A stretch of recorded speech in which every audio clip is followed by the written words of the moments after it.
l'objectif de cette vidéo est de vous donner un moyen mémotechnique pour se rappeler les formules d'addition en trigonométrie. Alors, pour tout réel A et B, on a en fait donc cos de A plus B qui est égal à... Alors, la fonction cosinus est une fonction assez négative qui n'aime pas la mixité et qui n'est pas fidèle.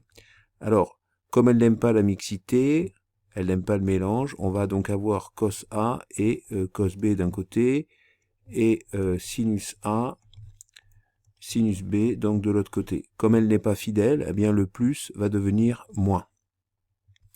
Alors de la même façon que je vais avoir donc cos donc A moins B, donc toujours pareil, la fonction cos n'aime pas les mélanges, donc je vais avoir cos A, donc cos B d'un côté, sinus A, donc sinus B de l'autre côté, et comme elle n'est pas fidèle, cette fonction, eh bien le moins, va devenir plus.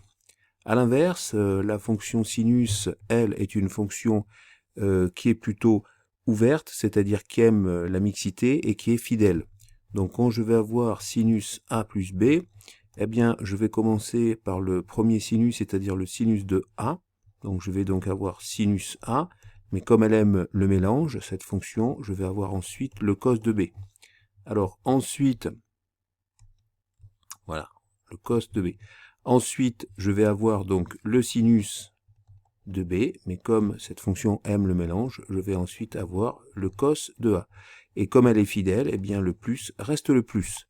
Ensuite, je vais donc avoir sinus donc de A moins B. Je commence en premier par évidemment A, donc sinus A donc cos B, hein, puisque cette fonction aime la mixité. Ensuite, je vais avoir sinus B, hein, puisqu'ensuite j'ai B, donc sinus B cos A. Et comme cette fonction est fidèle, eh bien ici le moins reste le moins. Alors tout ça, évidemment, n'est pas très mathématique, hein, c'est un moyen mémotechnique qui va vous permettre de vous rappeler ces formules d'addition en trigonométrie.